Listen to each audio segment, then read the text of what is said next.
weapons was planned in advance. Russia and Ukraine was planned in advance. The president of Russia did not want this war. I know he's the villain, and everybody hates him, and I'm not very fond of him either. I'm not telling you he's a righteous man. He is corrupt like everybody else. But they made him go to war. They wanted the war for many reasons, which we're not going to get to, okay? But think carefully. Who has the perfect agenda or the desire to make this war happen? It's not the Russians, and it's not the Ukrainians. I'm not going to say names. You think about it by yourself.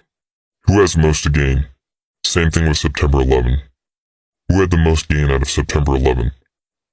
It's not bin Laden or his family. This is all made-up stuff, made-up stories, and we buy into it. Why? Because we're watching CNN and Fox, and that's where we get the information from. Of course, we believe it. Look what they're showing in Ukraine now. How the Russians are butchering the Ukrainians. Again, I'm not saying what Russia is doing is a good thing. I'm not supporting it. Do you think if the president of Russia wanted really to go to a war and kill people, 500 people will die? Why is he putting tanks and he's not using his planes? In Chechnya, in 2008, in 3 days, he demolished Chechnya. He took the country down, demolished it in 3 days. He didn't care what the world had to say. He took the entire Air Force, no tanks, just smashed them. Took them back 100 years. Why is he not doing it in the Ukraine? Why is he putting his soldiers in harm's way? Why was the first thing he did? He went to Chernobyl, supposedly very, very contaminated place. Soldiers have no special uniform for the radiation there. And he's moving to Chernobyl. What's in Chernobyl?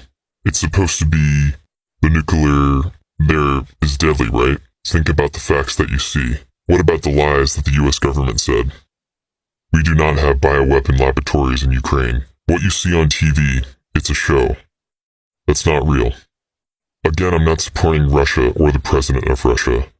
But the president of Ukraine is not really a saint, okay? He's not. Once again, I want to bring us back to how they do what they do. When I say they, I'm now speaking about the TLS organization.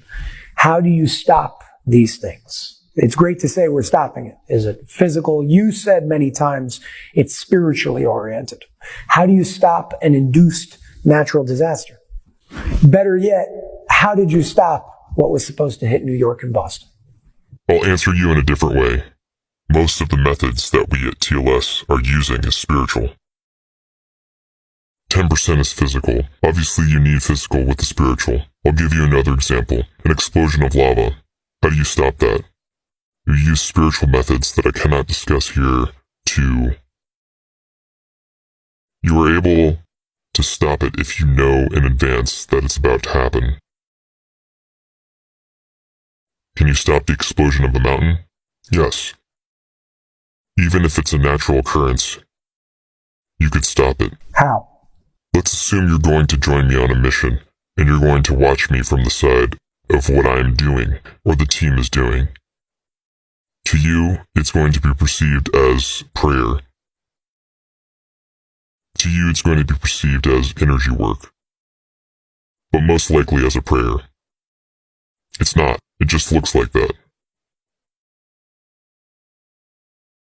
It's knowing how to use energies from human beings and from the core of the earth and the earth in general. You got to know how to take this energy. These energies are extremely, extremely powerful, but it becomes more powerful when you know how to put them together. And then you could basically stop almost everything.